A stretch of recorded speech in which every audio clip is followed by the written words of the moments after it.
तो समझो महाराज, वो जमाना था जब चीजों को अच्छी दृष्टि से देखी जाती। आपको भी मैं बता दूं आज महाराज, जीवन में सुख चाहते हो तो सबसे पहले कल मेरा अच्छा ही होगा ये सोचना शुरू करो।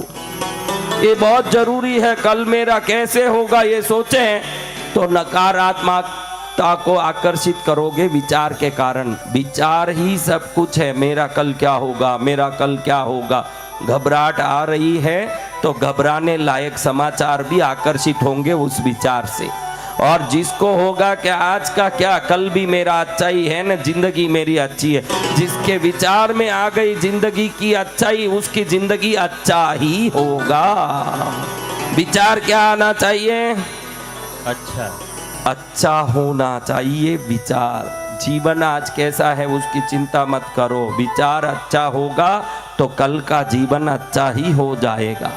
क्या होगा?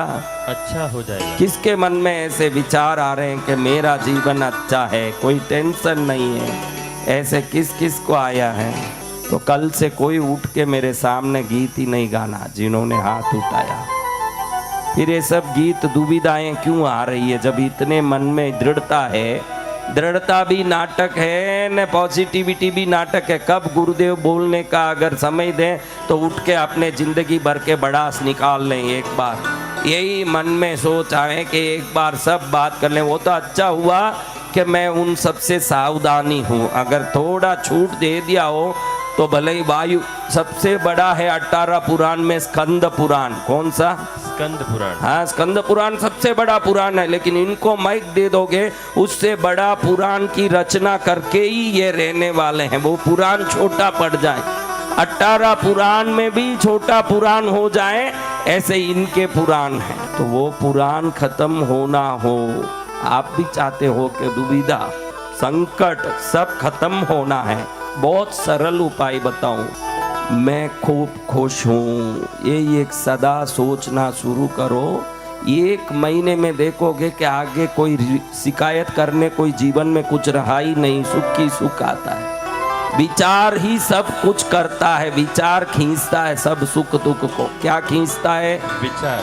विचार कैसे हैं आपके? देखो सबका अच्छा है गुरु महाराज, सबके अच्छे हैं, खाली मेरा ही ऐसा जीवन तकलीफ में। हर एक उनका ही जीवन एक तकलीफ में, सबका ही ऐसा ही सोच है। भाई सब अच्छे ही हैं गुरु महाराज, भगवान मेरे साथ ही ऐसे कर दिए, मेरे कोई एक अच्छा नहीं हो रहा है ऐसे। हाँ, आता है कि नहीं मन में? इसका अर्थ है तेरे दिमाग में ही कोई खोट है। क्या है? खोट निकाल दोगे तो चोट निकल जाएगा और होठ में खुशी आना शुरू हो जाएगा। कब आएगा? जब पॉजिटिव सोचेंगे। वो जमाना था जब लोग सब अच्छा ही सोचते थे। उस जमाने में घर के बाहर चबूतरे बने होते थे। कोई भी जाने वाला यात्री रास्ते में सो सकता था। कहीं भी जाए, रामेश्वरम जाए, काशी जाए, कहीं घूमने जाए, चलते रास्ते देखे इस घर के चबूतरे पर सो जाए। अभी तो चबूतरे पर कोई सोना तो दूर, अपने घर के बाहर कोई रात में आवाज भी आ जाए तुरंत पुलिस को फोन करेंगे, भाई आवाज आ रही है, मेरे घर के बाहर कुछ आवाज आ रहा है। कोई नहीं आना।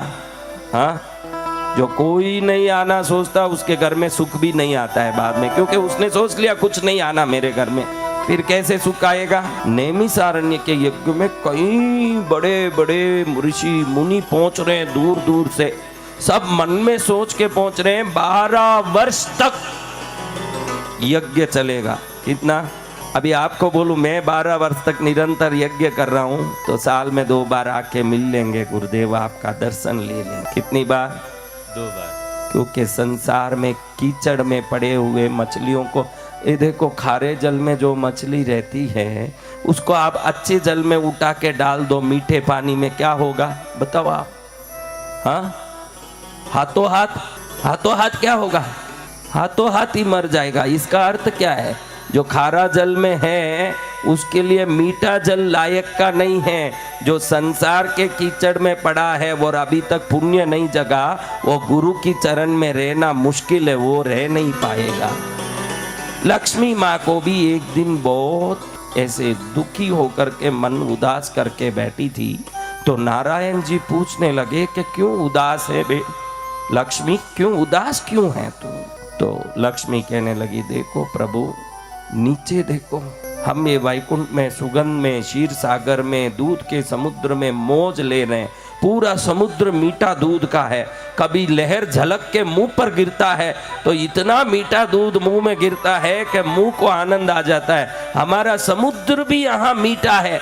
और नीचे देखो, बेचारे सुअर मल खा रहे हैं, मूत्र खा पी रहे हैं, गंदे जी रहे हैं। मेरे को बहुत दुख होता है कि आपने जो दुनिया बनाई उसमें इनको इतना दुख क्यों?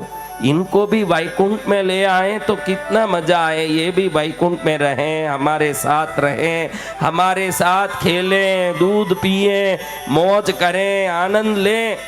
विष्णु कहते हैं, अरे उनको बनाया ही उसी तरीके से है, वो उससे खुश होते हैं। उनको दूध चलेगा नहीं, उनको मूत ही चलेगा। तू शांत बैठ, उधर उनका काम ही वही।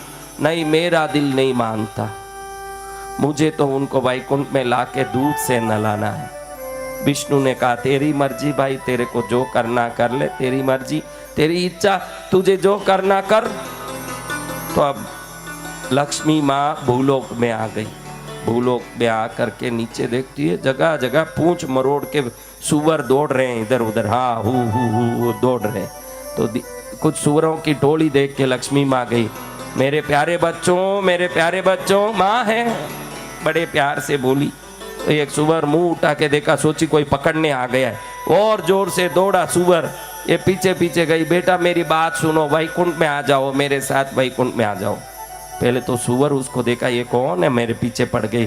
सुबह सुबह आराम से हम हलवा खा रहे, हमारे पीछे आ गई माता फोड़ी करने। तो एकदम गुस्से में आ गए सुअर। सुअर कहे कि क्या काम है, बिना काम हमारे पीछे पड़ी हो, कहाँ है तुम्हारा वैकुंठ? अरे वैकुंठ नहीं जानते, नारायण जी जहाँ रहते हैं। तुरंत वो सुअर ने अपने पति को दिखा के बताई, मेरे नारायण जी यहीं बैठे। तू कौन से नारायण जी को बताएगी? हमारे नारायण जी तो यही है, कौन से नारायण जी और होते हैं? अरे तुम नारायण जी को नहीं जानते, जो समुद्र में सोए रहते हैं, शेष नाग पर रहते हैं, और बड़े प्रेम से वहाँ सभी जीव राशियों को आशीर्वाद देते, वो नारायण। अरे यहाँ भरपूर आशीर्वाद है, यहाँ पास में ही इतना बड़ा बस्ती है, खूब मल मिलता है, खूब मूत्र मिलता है। और कौन सा वैकुंठ और बड़ा होता है? अरे वहाँ इत्र का सुगंध आता है, वहाँ खुशबू आती है, बहुत आनंद आता है, वहाँ आओ। तो सुअरनी पूछती है, क्या वो दूध जो तुम बोलती हो वो मूत का स्वाद जैसे टेस्टी रहता है? अरे वो तो दूध होता है, पवित्र होता है। पवित्र, वो पवित्र हमारे लिए अपवित्र है, अपवित्र ही हमारे लिए पवित्र है। कोई अपवित्र हो तो बताओ, हम आते हैं। फिर लक्ष्मी माँ समझ गई कि इनको वैकुंठ ले जाना हमारी वश की बात नहीं, क्योंकि ये वहीं रहने लायक जन्मे हुए हैं। जो आज तक कथाओं में नहीं आते हैं, संतों के पास, मंदिरों में नहीं जाते, पूजा में नहीं जाते, और कहते हैं उसमें क्या पड़ा है, ये सब वो लक्ष्मी माँ के सुअर हैं। ध्यान रखें। जय जय गुरुदेव। ये सब वही हैं जो लक्ष्मी माँ के सुअर, जिनको वैकुंठ और नारायण की महिमा समझ नहीं, मूत और मल में पड़े हुए हैं। ये सब कहाँ पड़े हैं? मल मूत्र में। हाँ, तो लक्ष्मी माँ की ये कथा सुन के समझ लो, प्रकृति प्रवृत्ति ये दोनों जीव के अपनी बुद्धि अनुसार चलते हैं। कितना भी गद्दे को हलवा खिला दो, लात मारना छोड़ेगा नहीं।